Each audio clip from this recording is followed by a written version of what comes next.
Don't do business with idiots. I know it might sound a little bit harsh, but I'm going to tell you why. I'm Samuel Jungan, and today we're talking about filtering out your clients and only dealing with people that you really want to work with, people that inspire you and motivate you to do a better job in your business.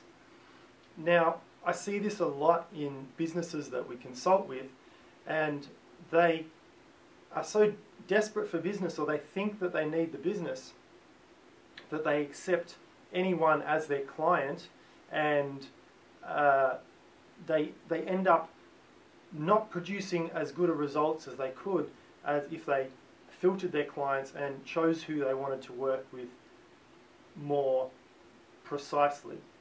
So let's just say for a moment that you have a client approach you, and they might come in and they'll say, okay, how much is your service or your products?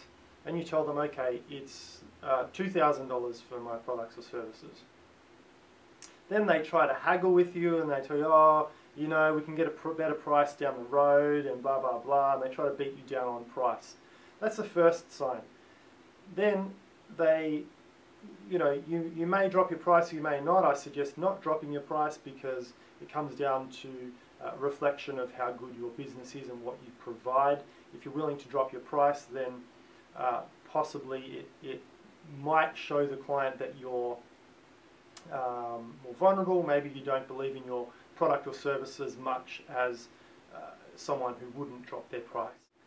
Then they come into the business, so you've taken them on as a client, and you start doing work together or selling them product, and you find that everything that you provide for them, there's something that is not quite right, or they're not happy with something, and they've always got some comments about what's being provided in a negative or constructive way. They try to control the relationship so that they can possibly haggle with you on price once again. They usually pay their bills late, and you need to follow them up a number of times, which costs you a lot of time in your own business that you could be spending working with much better clients to get them a better result or to provide them better products. So what this does to us as business owners is it drags us down, it drags our motivation down. We don't feel like going to work. We don't feel like putting in 100% effort into this particular client. If you're not putting in 100% into the particular client, then you're not going to get as good results as if you're working with someone who is fun to be around. They always pay their bills on time. They're very grateful for what you do. You'll notice, and as bad as it sounds, everyone does it.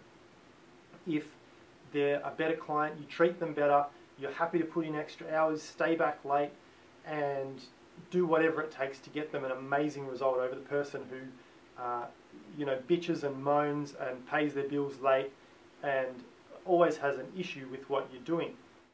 The way I look at it is there's 7 billion people on the planet that you could potentially do business with.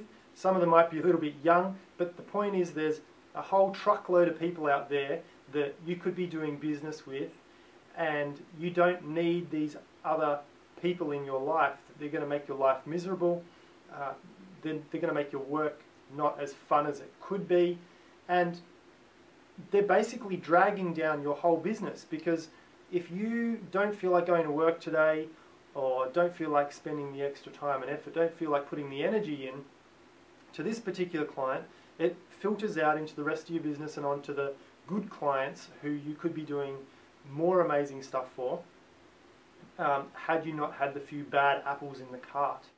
So there's really a big opportunity cost here that I would like you to see. So if you do business with a fantastic person, then there's no opportunity for you to do business with the bad people, or the clients that are unpreferred clients, let's call it that. And vice versa, if you take on someone who you don't want to work with, you only have 24 hours in the day. We all have 24 hours in a day, and you can't get any more, can't get any less. That's what you've got to work with. And so if you have an 8-hour project, let's say for example, and you allow a non-preferred client to engage in your services or buy your products, then you've allocated that 8 hours of your life to this particular person. That means you cannot allocate it to the amazing client who's fun to be with and energetic and really appreciates you for what you do in your business. So you've got to think about the opportunity cost. If you say no to this one, there's opportunity for the person who fills you up and motivates you to do better in your business. So just a suggestion, what you may want to do, is something that I do, is get a piece of paper and draw it up into 3 columns. In one column you're going to put the ultimate client. You're going to list every aspect of working with people that you absolutely love. Just paint out the picture, don't put any constraints on it. Just think about what would be your ideal client and list everything. What age are they? What sex are they? What sort of things are they interested in? What sort of businesses are they in? Do they pay in advance? Do they pay just on time? Or do they pay within a 7-day in arrears? Whatever you would like, but list out your ultimate client. How much are they paying you?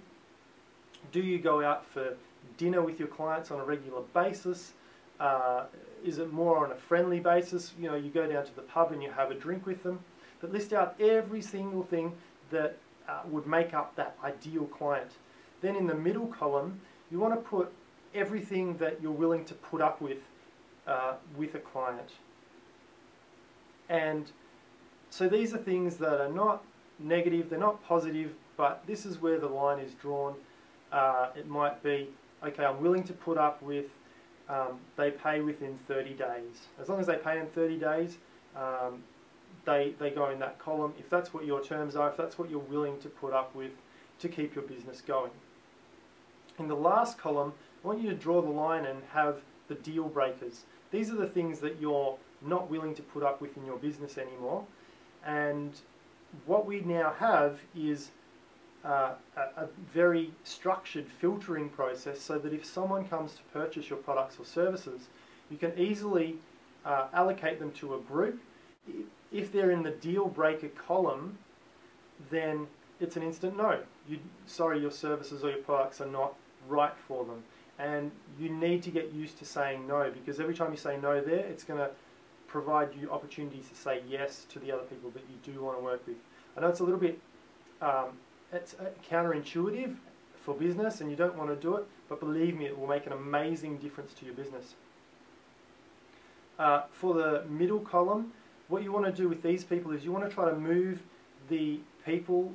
If you have clients come in and they're so-so, you put in all the energy and effort and you still give them amazing service, even though they're not your ultimate client, you want to try to move them over to the ultimate client column by educating them about how you work at your peak, what motivates you to do better for them as their provider of products or services.